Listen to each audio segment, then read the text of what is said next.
starting with Flutter app development. Okay. Okay. And okay, there are few points which I would like to cover about these three uh, before moving on to Flutter, because any app which you are developing in Flutter, you will probably want to connect it with the internet. Okay. And do some operation which is based on like fetching data from the server, something like that, right? Okay. So most of your application, I mean, if you are not connecting it with server, it means it is as simple as static application. That is, you have kind of hard coded everything. So that doesn't give you so much of dynamic sort of application. Whereas if you are connecting it with the internet and showing the data on by fetching it from the internet, then at that point you will need these concepts. These are, I mean, you will see that these are being used very frequently. Okay, so these were not included in our Dart basics, but I'm including it because for sure you will need these things. Okay, so first I'll cover this thing quickly. It's very small. Okay, and then we will move on to the Flutter part. Okay. Okay. And you see this Flutter HTTP second last topic. Here you will see that we are using this async and await third one. So thought of explaining it earlier. Okay. Okay. So let's start then. Okay. So, okay. By the way, any doubts till now? You want any topic to explain again? No, no, no, it's okay. Okay, right? And were you able to do that star pattern thing? Did you try Yeah, it? yeah, I done it. Sorry. Yeah, yeah, I can. Okay. I done it. Okay. So okay, fine. So let's move on. You have any doubt in that? No, no, no, no, no. No, right? Okay, fine. So okay. So basically, we will be looking at the lambda function and what's the difference between functions and methods, and then async a bit. What are these things basically? Okay. So, do you know lambda functions? In Python, I read some lambda functions. Okay, it's similar to that. Okay. Okay. So basically, uh, these were async await example. I'll just comment these out and show you. So basically, what you do is lambda functions, just like in Python you read that those are anonymous functions. Here also, those are similar to that. Okay, but here these functions will take name. Mhm. In case Okay. of lambda function in Python, there you don't need to specify the name, right? Yes. You simply use the keyword lambda. But here there is no keyword called lambda. Here completely different notation is used. Okay. Have you Okay. worked on JavaScript? Yeah, little bit. A little Some bit. Okay. So you have basic understanding. So in JavaScript, you will find that this syntax is very much similar to JavaScript. So I'll show you how it is. So the syntax starts with just like any other function definition. How do you define a function? You type a return type first, okay, and then the function name, right? And then bracket open close, and here you have parameters, comma separated basically, right?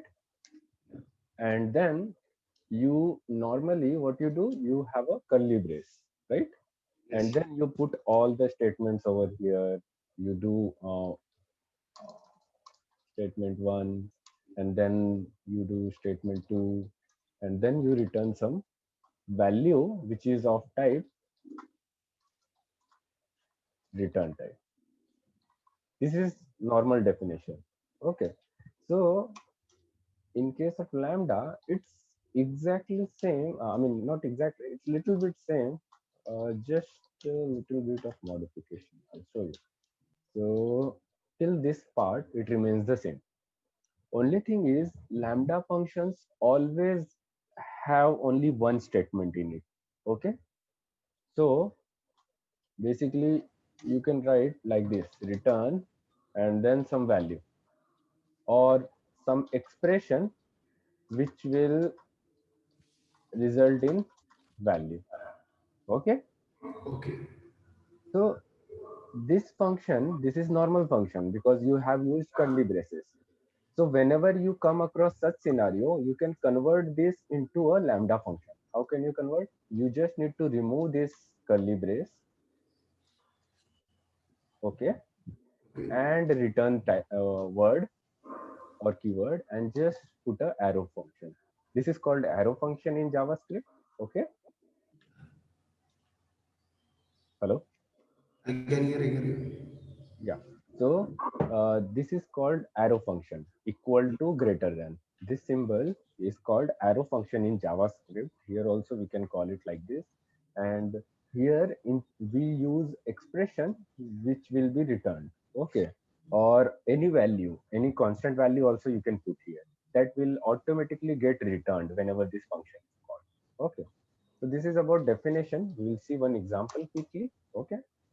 So um, let's say we have a function which will return integer value, okay, and the function name would be age plus 2. So it is basically adding 2 years, or basically adding some 2 to any integer value. Okay. So we will take one input as age, type can be int, and the output as, if I just write age, it means this function is taking age as an input parameter, it will return that age only. Okay, but we want to add 2 to it, so we can write like this. So what it will do, it will add 2 to age whatever you have passed, and it will return that value. Let's just quickly uh, print. Okay, see, this is returning a value, right? It means we can assign this return value to some other variable also. So for example, new age equal to age plus 2, and here you can pass 20, for example. So what it will do, it will call this function, pass 20 into age, and then add 2 to it and return the value, and the returned value will be going to new age. Okay, so we can simply print, right? I'll run, you will see it is returning 22. So here you can have any complex expression, 2 and then divide by 2 likewise. Okay, any complex expression that you want to perform in a single statement. Hmm?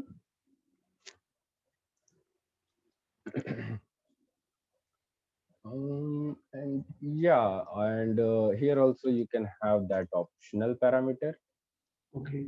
It follows the same syntax, nothing else. Okay, like this. So if we are not passing, okay, let's make it page only for now.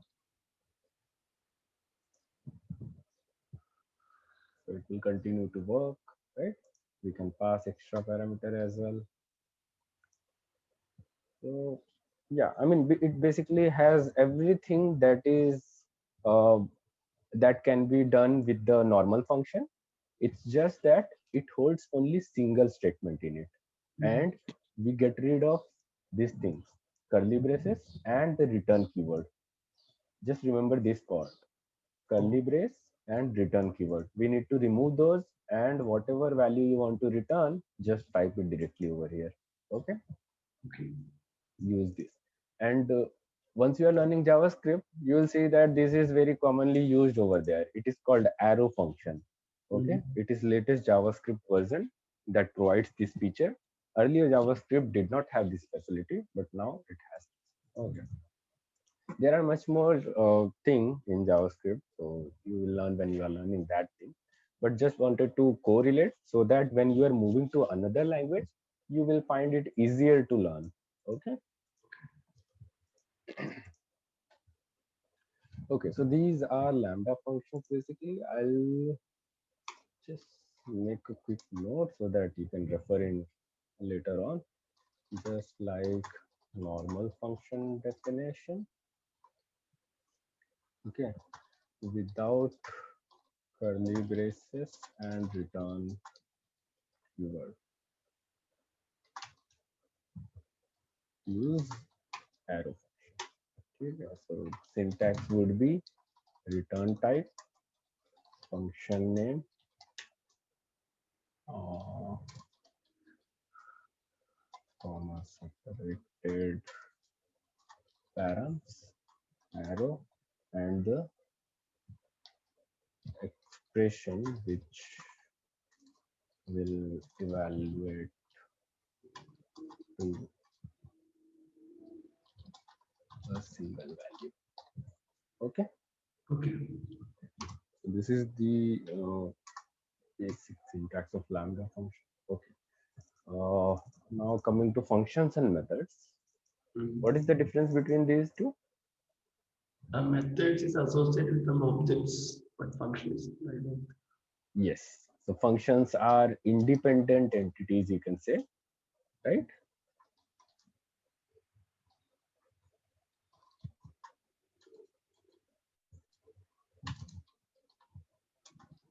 Functions are independent entities, you can say, or block of code, and methods are basically functions associated with object, and they always work upon their object property. Okay, so basically you would have seen in Python it takes self as a keyword, and using that self you can access the object properties, right? So the method basically works on the class properties. It uses those class properties, does some evaluation, and returns the value. Okay. Okay. So this is also one of the interview questions. Remember this. Okay. Let's move on to async await. Have you heard this? Do you know about this thing? I heard about that. I used in my application. I remember. Yes, right. See, as I told you, it is very frequently used. Okay.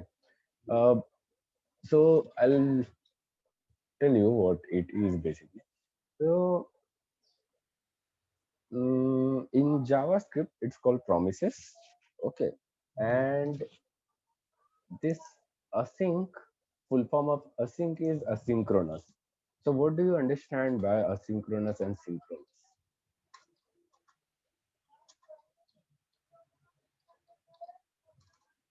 So when we say synchronous, okay, so it means everything is working one by one. It's in sync. Okay. So for example, here, let's take this example itself. When this main function is executed, first this line is executed, right? Within this line, this function is called. Okay. So what happens? This whenever our control comes to this main function, it goes to this line. It checks that there is a function call. So it calls that function and waits until this function is completed. Okay. Okay.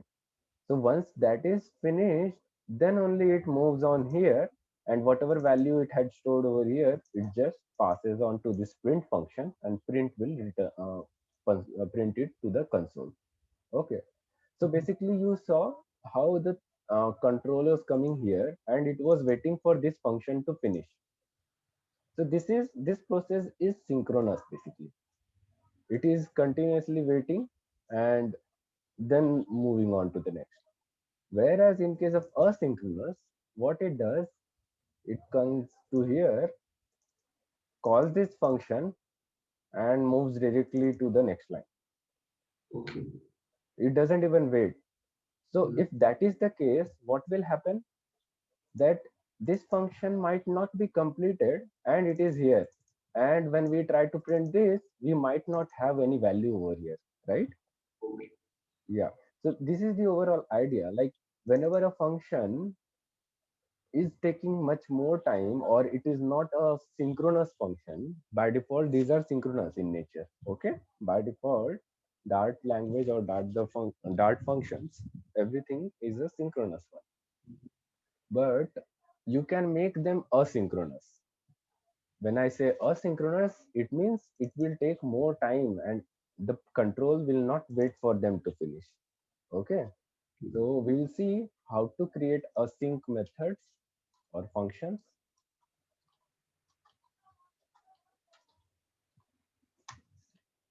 and how to wait for async functions to finish.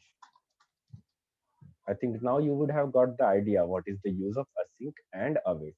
So Yeah. async is the keyword used to use here, right? To create the async functions.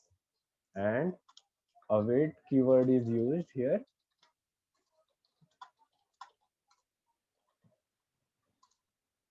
to wait for the async function to finish. Okay. Okay.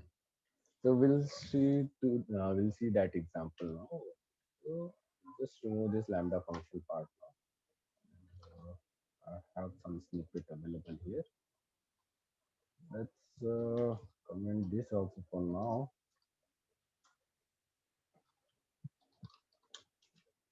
Um, okay. So see, you can see some keywords async. I'll remove these. Okay. So now these are normal functions. Mhm. One function is main method or function, which calls another function hello, and that after that it prints the main finish. And inside our hello, it simply prints hello function. Okay. So now how it will execute? It will first call hello. It will print this line and then come back here and print main finish. So the sequence will be hello function here and then main finish, right? Yeah. Yeah. Now let's make it async. Okay. Okay. When we are saying async, it means our control will come here. It will call this function and then it will not wait for this to finish. It will move ahead and go and print this line. Okay. But now if I run, you will see that the output remains the same. I'll show you and explain you why it is.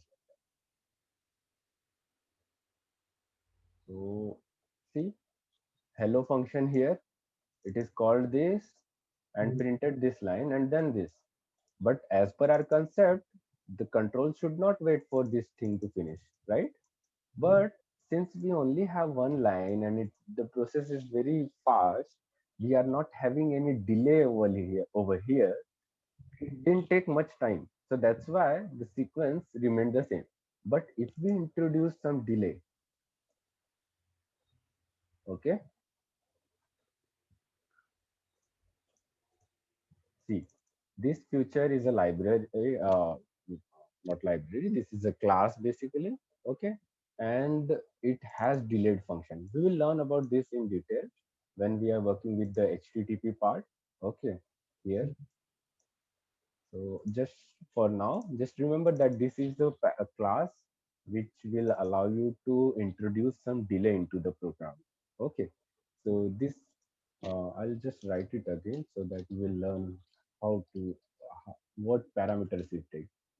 So delayed is a method on class future. Okay, what Okay. it takes? It takes another two parameters. One is the time, for how many seconds you want to wait or milliseconds you want to wait, and next is the function. Okay, this is the function declaration without the function name, so this is called anonymous function. Okay, anonymous means there is no name to it, right?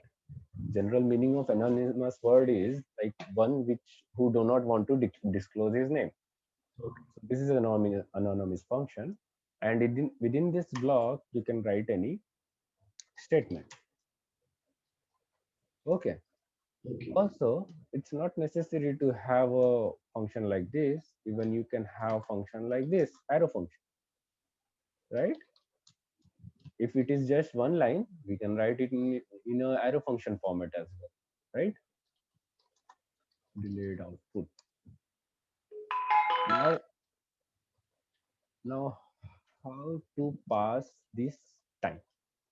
So here it takes object of a duration class.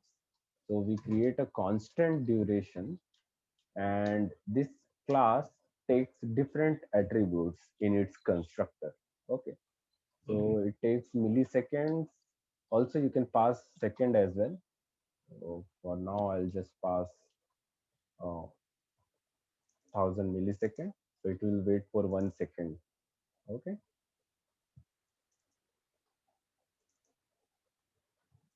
Okay. So now how our code should run? It will call hello.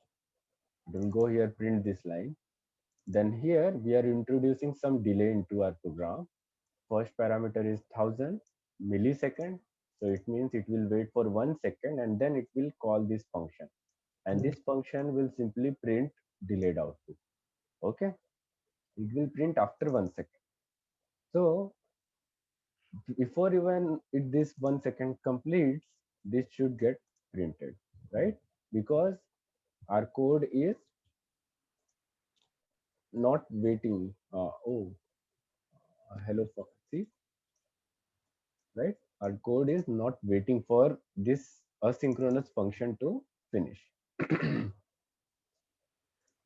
So I'll just walk you through once again. When our control reaches to main program, it calls hello function. It goes here, prints this line quickly, and then it checks, it calls this line and does not wait for it because it is a future. It will happen in future. We have introduced 1000 millisecond of delay. After that, it goes back here and calls this line. Main gets finished, and after 1 second, this is printed. Okay. Right. So now what we want to do? We want to wait until this line is printed, then only print this line. Hmm? What we can do, this hello is asynchronous function. So we need to wait for that function to finish. Okay. But here is one condition. You cannot use await keyword in normal function. You need to make that function also a asynchronous. How? See, it makes logical. Na? It is logical that if this function is taking some time to execute a code, it means overall this function will also take some time to execute, right? So if this is asynchronous in nature, it means even this will become asynchronous in nature, right? Yes. So yeah, see, it's very important. If you have any doubt, just let me know. I'll explain again. Okay. Yes. Yeah. So now what is our expectation? Our expectation is we have made this main function as async. Then we can use await keyword on hello. It means our hello should finish everything and then it should print main, right? But let's see what happens.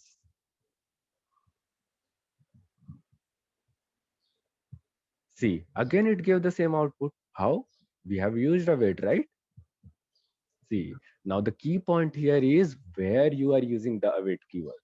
Okay, we have used await on the hello word, not on this future line, which will take time to execute, right? So if we would have done like this, okay, let's see what happens. See, hello function here, and then it took some 1 second of time, and then it print the delayed output.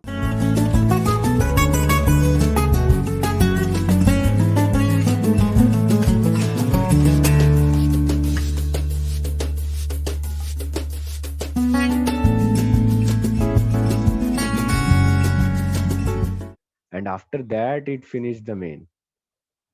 Hmm? So you need to focus on the part which is actually taking the time. This line did not take the time. Time was taken by this delay function. So we need to put a wait over here because we want to wait until this line is executed, not here. This is very common mistake that the programmers do. Even I had done in my old days. Okay, so you need to focus on the part which is actually taking time. This function is not the one which is responsible for delay. Okay. Actually this line is responsible for delay, so we need to put await over here rather than on the function. Okay, so what if I remove this await from here? What do you think? What should happen? Um, hello function here, then main function missing. Yes, and then this one, right? Because we are waiting inside this function, but in our main we are not waiting for hello to finish its own execution, right? So if we execute, see, hello function here, and then main finish directly, and then the output delayed, right? So it's very hierarchical in nature. Hierarchical in the sense, if you are putting await in this function, make sure to put await for async wherever this method is getting called. But yes, there is a condition. Condition is you want your logic needs this requirement that you want to wait for that function to finish. Okay, Okay. so there will be some time. For example, um, you can have multi-threaded system as well, right? Yeah. Where you are pushing task into the queue. Okay, so what can happen that you can remove this await, and the function, this job of this function will be just to um, pass the task into a queue. So this can run independently. So at that point we don't need to run use await keyword, right? So it depends completely on the requirement what you want to implement. So ideally in most of the cases you will see that whenever there is an async function, hello is the async function, and this is also a async function because it is taking some time and the code is not waiting for this, controller is not waiting for this line to execute, then we should use await. Okay, got it right? Yeah. So that was about async and await. I'll just quickly note here, put await on the on the statement which is asynchronous, okay, Okay. or which will return future object. What do I mean by future object? You see, I used this keyword future, right? Future class. So this is nothing but a future object. It returns a future object which will be executed later on. So we'll learn in detail later on, but just now we are writing it in terms of Flutter programming. Okay, it will return future object. Put a wait on the statement which is asynchronous or which will return future object. Okay, Okay. so that so as to wait for that to finish. Hmm? Okay, I think async await is completed. Now we can move on to the Flutter part. Okay, we can directly jump into programming as well, but I would like to explain you a little brief, which is necessary basically, because if you are aware about that, you can program it very efficiently. Okay, Okay. yeah. So recommend this for timing. We have this async library as well. Okay, we can use this as well, but what it gives, it just provides you some already built-in future classes and streams which are asynchronous in nature. Okay, so anyway, I'm skipping this for now. We'll learn it while learning HTTP thing. Okay,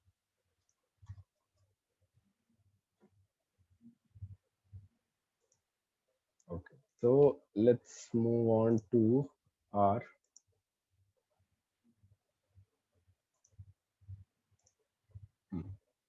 introduction part and architecture, and we'll see if possible we'll include this also.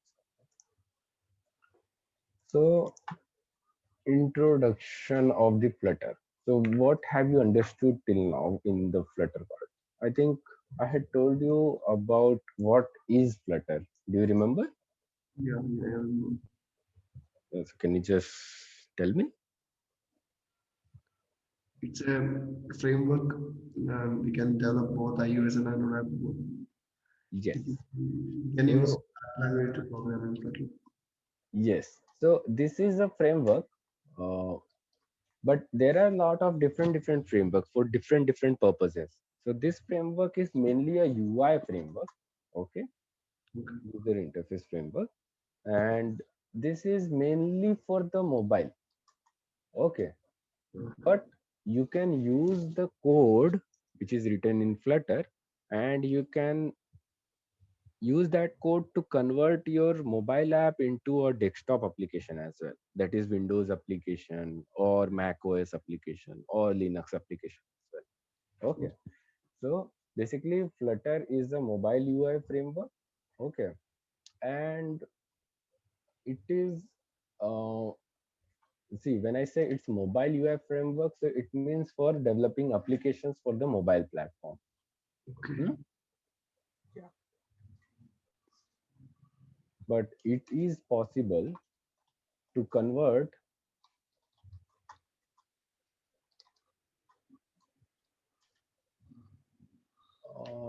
not convert, I should use the word possible to support for different platforms as well, right?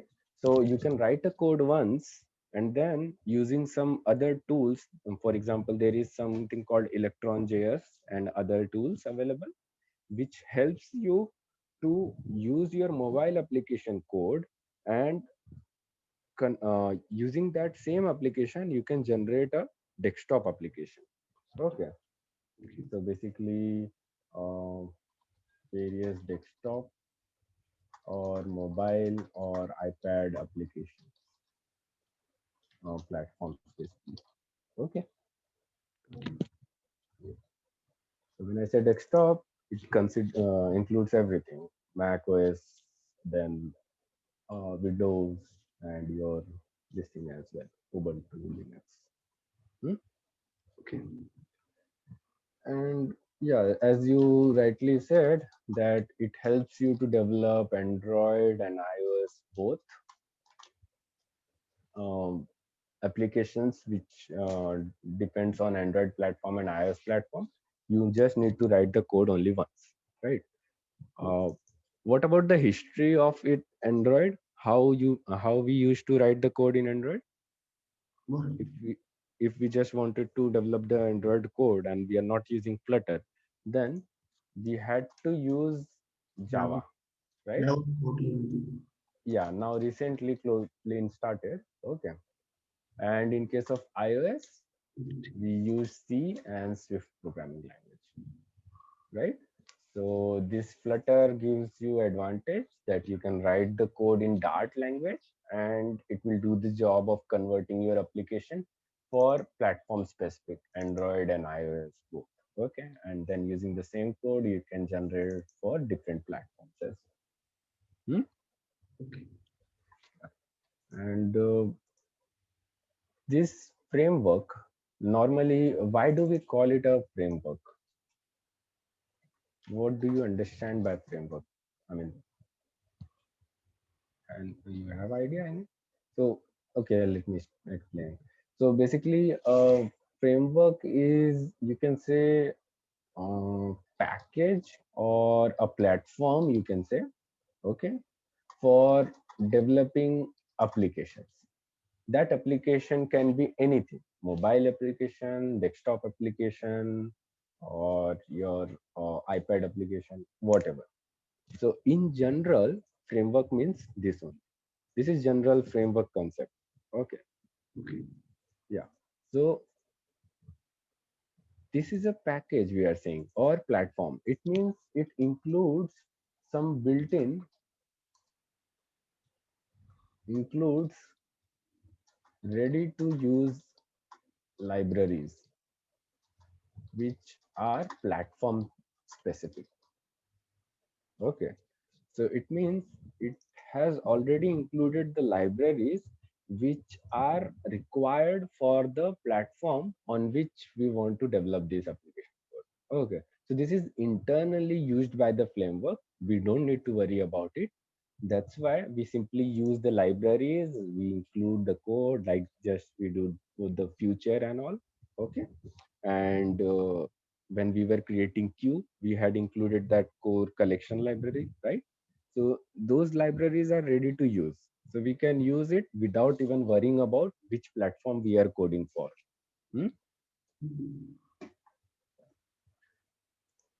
So, I mean, this is the overall basic. And of course, this is a framework. So it has a lot of collection of all the different UI libraries. And we will come across them when we are learning about this thing, material design, widgets, scaffold. We will see all these things, how these libraries are for UI, and we can use it over here. Hmm? Now, see, when I'm saying that UI again and again, UI framework. So basically, Flutter, there is one drawback you can say. Uh, Not drawback, but okay, let me explain what I mean. Uh, it is mainly a UI framework. So we need to put our logic part inside along with the UI component. Why am I focusing on this line? Because normally you will see that most of the programming languages, they try to follow MVC structure or MVT structure or different structures, right? Why they follow this thing? So as to separate the view part or the UI part and the actual logical part, right? But here, no, we cannot. I mean, this framework doesn't provide you that facility. Although you can have good practices while coding, so that you put your UI component into one folder and you put all the logical part into another folder. Likewise, you can do that. But this framework by default doesn't give you any feature like that. So in this thing, this is the only one drawback you can say, or disadvantage. But yes, this is very fast because the UI elements are generated based on the platform on which it is running. Okay, yeah. So it is faster, but only disadvantage is um, it will be for developers who are coming from other technologies, who are more into MVC and MVT architecture. So they will be like get confused that the same UI element is having the functional code as well in it. Okay. So okay, fine. That is not a problem. Once they start working, they will learn about it and they'll find it easier to understand. And then let's move on to Flutter architecture now. So for Flutter architecture, I have opened one link which is from the Flutter documentation, official documentation site. Okay. So here, Flutter architectural layers are overall three layers are there. Okay, you can see here. So first is the Dart framework or Dart platform, anything you can call it. Next is the engine, and then the platform specific. Now we'll see what are the uses of these three, why these three layers are necessary for the Flutter programming language or Flutter system basically, or framework. So let's start. Basically, we'll start with the Dart itself. It uses a Dart language. Okay. And if we are using a Dart language, we will need some platform on which we can run the Dart language, right? Because if you are running a Python program, you will need Python platform or Python virtual machine or Java virtual machine. Just like that, here also we have Dart virtual machine. So this framework, Dart framework, it includes Dart virtual machine. Okay. So let me write that it has Dart framework or platform, anything you can call it. And here we have engine, which is nothing but Flutter engine. And then here we have platform specific. What is that? Embed. Hmm? So when we say Dart platform, so it includes your Dart virtual machine. Okay. What is the job of the virtual machine? Any virtual machine? Solutions company. Sorry. What? I can hear you one more time. Yeah, I'm saying what is the job of virtual machine? Any virtual machine, Java virtual machine, Python virtual machine, or Converting to intermediate language. yes, basically it converts high level language Go. into low level language. Okay. So whatever you are writing in Dart language, which is readable, right? We can read it in human form. It's written like that. We are not writing in ones and zeros, right? Because all the platform uses ones and zeros bits binaries, right? So it basically compiles and converts them, compiles and converts high level language into low level language. Hmm? So it includes Dart virtual machine, and basically we this Dart framework has different libraries like Material UI, Cupertino. This one is for mainly for iOS, and then widgets and rendering, animation, painting, gesture, and foundation. We'll see one by one when we are working on that widget and part. Okay. So when we want to do some animation, we can use this library. It will give you some already built-in features like fade in, fade out animation, right? And gesture library will give you a facility to handle all the different gestures like three finger swipe on the screen, right? Okay. And then there is foundation library. So these libraries are developed in Dart language. Okay, so these are mainly included in Dart, and we can simply use this library. And when we are running the application, this Dart framework, what it will do, it will compile them using the Dart virtual machine. Okay, and it will convert them from high level to low level language. Okay, basically not completely into low level language, but in a language that is being understood by the Flutter engine. Okay, because this layer is sitting on top of the engine, so it tries to convert it in a format that is readable by any engine, not specifically to this, so that we can replace this engine completely from any other as well. Okay, Okay. so uh, yeah, and okay, here I found that foundation is the one that you should learn. That's why I have opened a foundation library from the same documentation site, epflutter.dev. Mhm. Flutter.dev. Okay. So this library gives you basic classes, utility classes, and functions, which are almost used by every programming language. Every not programming language. In any code, any application development. Okay. Okay. So you can just go through it quickly, and you will find that in your project as well, you might be using any of these classes. For example, factory is there, and which is most commonly used. Key is there, right? So there are a lot of things, and mixins, constants. These are whenever any framework is designed, the community or the organization who is designing the framework, they try to create libraries which are very frequently used during the programming. Okay.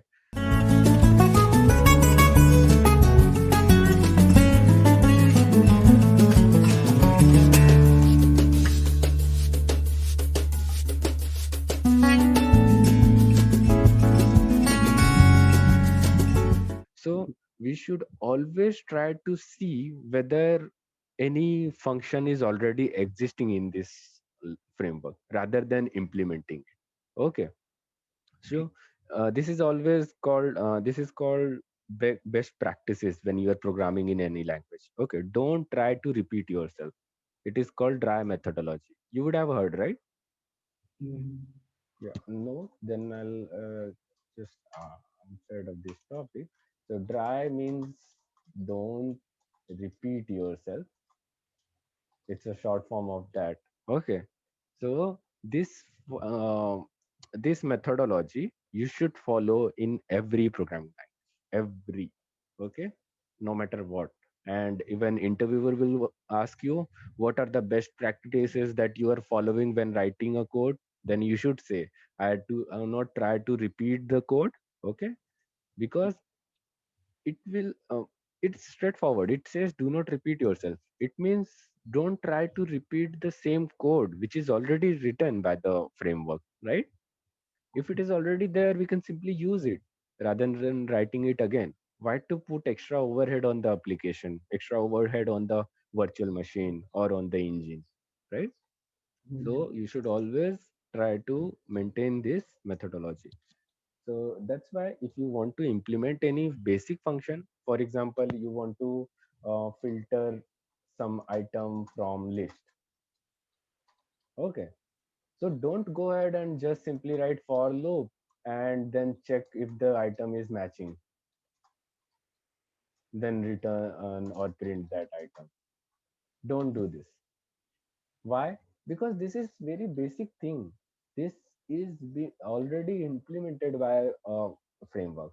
So if you just go through the API documentation and just search through this field, you will find that there is already some filter function available which does this job for you and very efficiently. Filter, it just takes some parameters like list and item which you want to search for or something like that. Okay, it can have based on the API documentation you can use it. So if it is already existing, we should always avoid writing the code. Okay. Okay. Yeah. So why I explained that part was because this library, foundation library, it is called foundation because it gives you all the primitives basically which you need while programming. Almost everything you just go through it in your spare time, you will understand, like enums, type defs. I already read the documentations. Sorry. I read it once. Okay, you have read it once. Okay, good, then that's great. So fine, so then you would be already knowing about these things, right? The basic classes and all that you should. So okay, fine, let's move on to, I've closed that one. And engine part, this is Flutter engine. Okay, so this Flutter engine is primarily developed in C++ language. When I say primarily, it means that most of the coding part is done in C++. Okay, Okay. so developed in C++. Okay, and what it provides, it basically it helps you in rendering the UI element based on the platform. Hmm? And when I say based on the platform, it takes a help of platform specific part layer, you can say. Okay, and this engine is responsible for using the system level APIs. When I say system level API means what? Bluetooth connection, Okay. Wi-Fi connection. You want to use those things, right? So it helps you with that thing. Hmm? So it helps with system level API, like Bluetooth connection you want to have and Wi-Fi and all. Hmm? And yes, and it helps you with the rendering of UI component, UI elements efficiently based on platform on which it is running. Okay, so this engine is running on your mobile application or on the this thing, what do you call, OS, basically desktop application. Hmm? And what are these platform specific? So basically, these are like uh, native plugins it provides, app packaging and all. So if you remember, when we are coding in Java, we use lot of native packages which are already provided by the Android OS system. Okay, so those APIs we can use here in platform specific. For example, this thread setup and all, right? So when we want to use the native packages, when I say native, it means the ones which are provided by the OS. Okay, Okay. native means okay, packages provided by OS. It can be any OS, Android or iOS. Okay, at that point, these things are used. These are happening behind the scenes. It won't be visible to us as an end user. We are just developing the application, right? We don't need to worry about these things. But these are the core concepts that you should understand, and you will come to know when this is important. When you reach at the system architect level, for example, as of now, we are just developers, right? When we are designing any system, and we want to integrate multiple systems together. We want to connect our application with our desktop system. We are to connect our application with our home appliances, right? We want to do Internet of Things sort of thing where we want to connect every device together. At that point, we will see why these things are important. Which application can communicate with other application using which layer? Okay, so at that point we'll know. So just a brief, you should know this so that in future when it comes, it will be easier for you to understand. So this was about your Flutter architecture. Okay.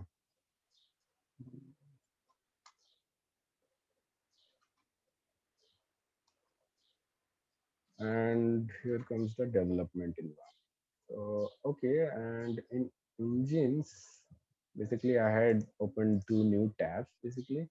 So this is a source code of our Flutter engine.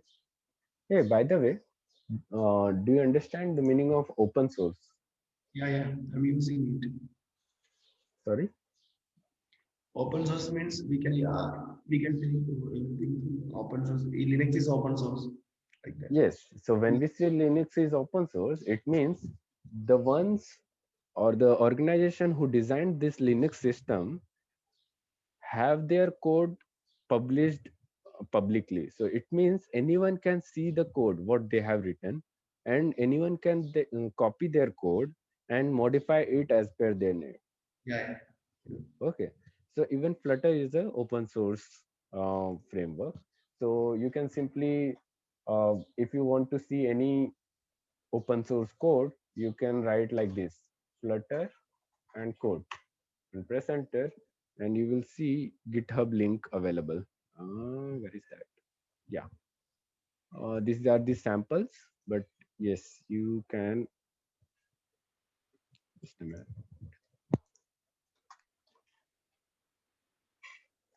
So you see GitHub Flutter.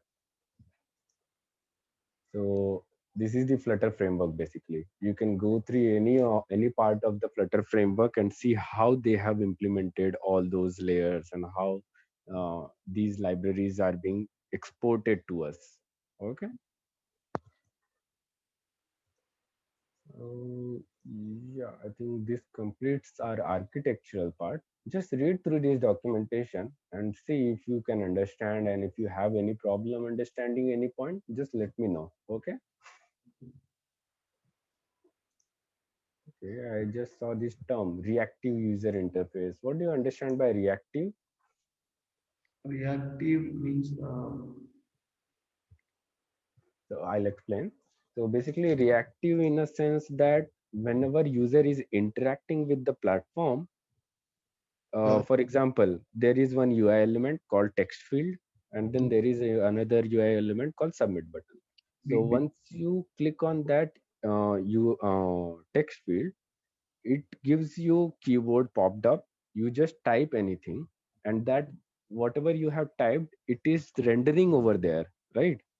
So normally, what happens whenever we are rendering a screen, any application re-renders every component. But in case of Flutter, it is it manages states. So basically, it captures the state of the UI.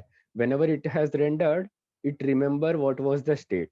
Okay, and whenever you are editing something, then it checks. For example, there are two UI element. One is the text field, another one is the submit button.